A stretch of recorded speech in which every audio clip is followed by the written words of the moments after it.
Hi everyone, I'm Tian from Carnegie Mellon, and today I'm going to talk about our work on federated optimization in heterogeneous networks. And this is joint work with Anit, Manzil, Ameet, and Virginia. So federated learning means privacy-preserving training in heterogeneous and potentially massive networks.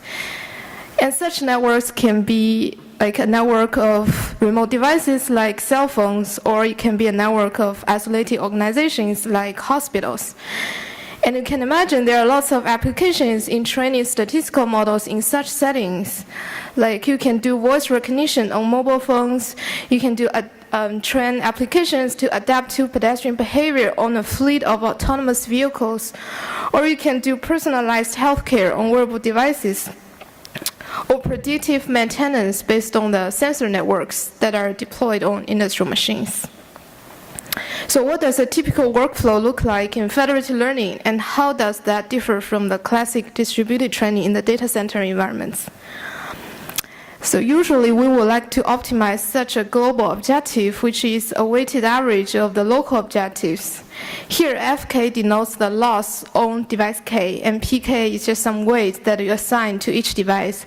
Like in a simplest setting, you can set Pk to be 1 over the total number of devices.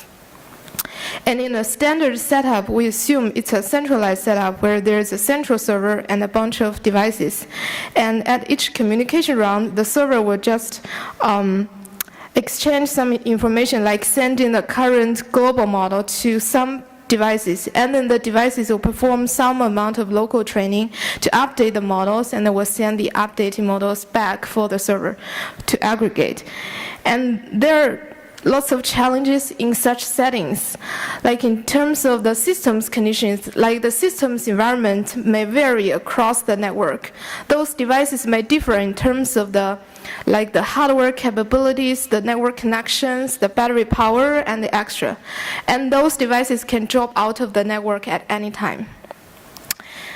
And because those are user-generated data, they may look very different from each other. So there is an issue of statistical heterogeneity, where those data are not coming from the same global distribution. And in such settings, communication is extremely expensive because the network may be in large scale, and those devices can be loosely connected via wireless networks.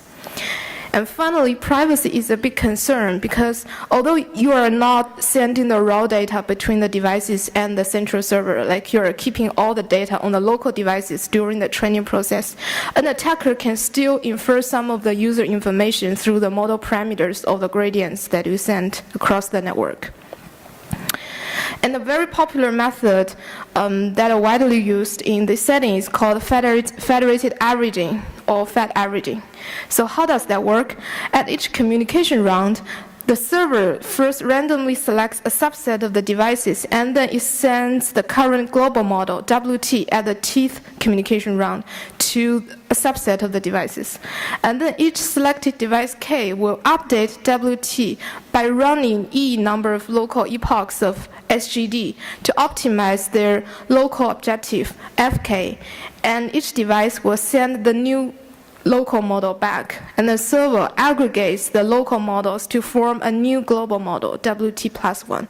So such a process is iterative, and it will repeat until convergence. And this algorithm is simple, and it is quite robust in many practical settings. However, what can go wrong here? At a high level, this method can diverge due to the heterogeneity in the network. So in terms of systems heterogeneity, because those are many stragglers in the network, in the original design of Fed averaging, it simply drops the slow devices. And I show an example here. When there are no stragglers in the network, the method can converge reasonably well. However, when there are 90% of the devices are stragglers, the method will never converge, because dropping the data from or dropping the model updates from those devices can implicitly increase the bias from the training data.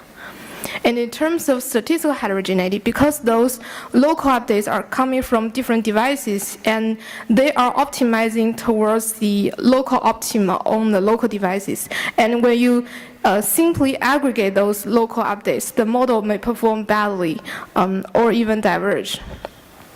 Like when the number of local epochs E is equal to 1, fat averaging will converge, but if you on this data set increase E to be 20 or 50 in order to hide communication, the method will diverge. And in general, fat averaging is a heuristic method and does not come with convergence guarantees. So next, I'm going to briefly talk about our proposed method called FedProx, and it's a framework for federated optimization to address the issues of statistical and systems heterogeneity. Oh, what happened? Sorry.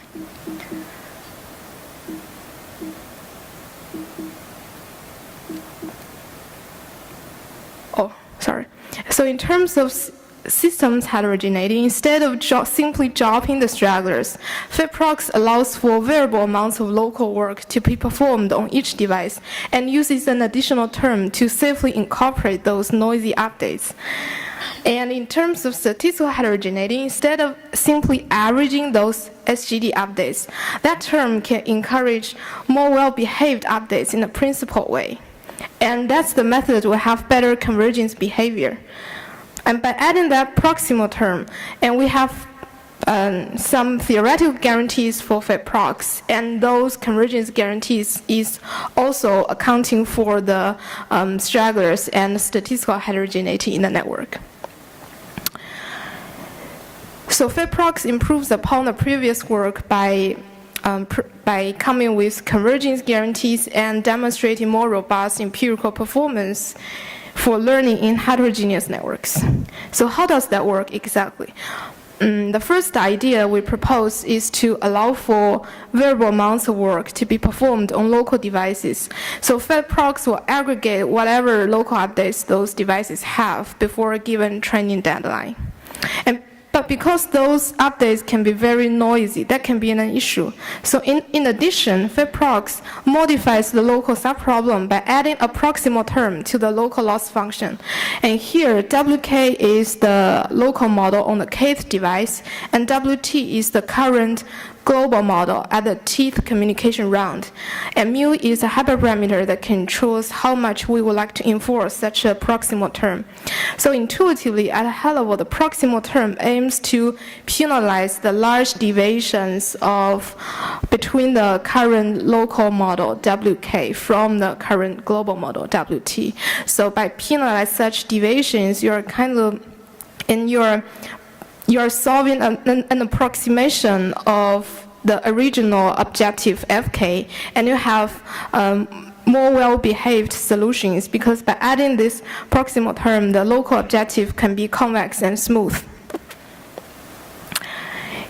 Yeah, so although this seems to be a very simple modification to the original algorithm, the proximal term has non-trivial benefits. It can safely incorporate those noisy updates, and it explicitly limits the impact of local updates and to force the method to converge. And it also makes the method more amenable to theoretical analysis. I didn't show the experiment results here, but I had level takeaway is that on average, FedProx can achieve 22% absolute accuracy improvement compared with the baseline method Fed averaging. Then I'm going to briefly talk about some of the theoretical analysis we developed for learning in heterogeneous networks. So FedProx converges despite heterogeneity. And one key assumption we make is that we introduce the notion of bit dissimilarity to characterize the statistical heterogeneity in the network. So bit dissimilarity measures how dissimilar those local devices are, and we assume that such statistical heterogeneity metric is bounded throughout the training process. And we also show that this bit dissimilarity metric is correlated with the empirical convergence. Like as I show here on the left, we show a proxy of the bit dissimilarity metric versus the number of communication rounds. And on the right hand, I show the training loss versus the communication rounds.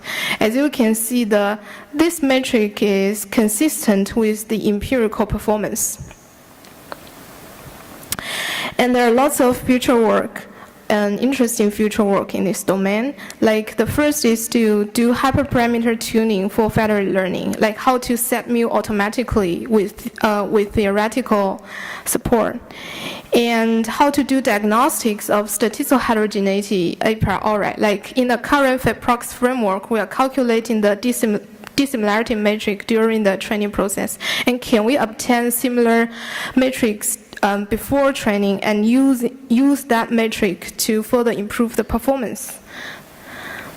And there are also other problems in terms of automatic personalization in such massive and heterogeneous networks.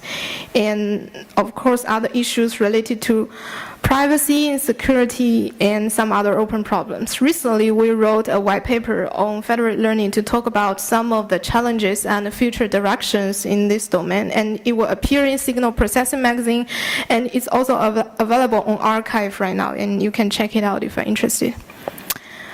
Finally, the benchmark we used in our experiments is a dataset we developed at CMU called leaf.cmu.edu. It's available online, it's open source, and it includes a suite of real-life federated datasets with natural data partitions across devices or users.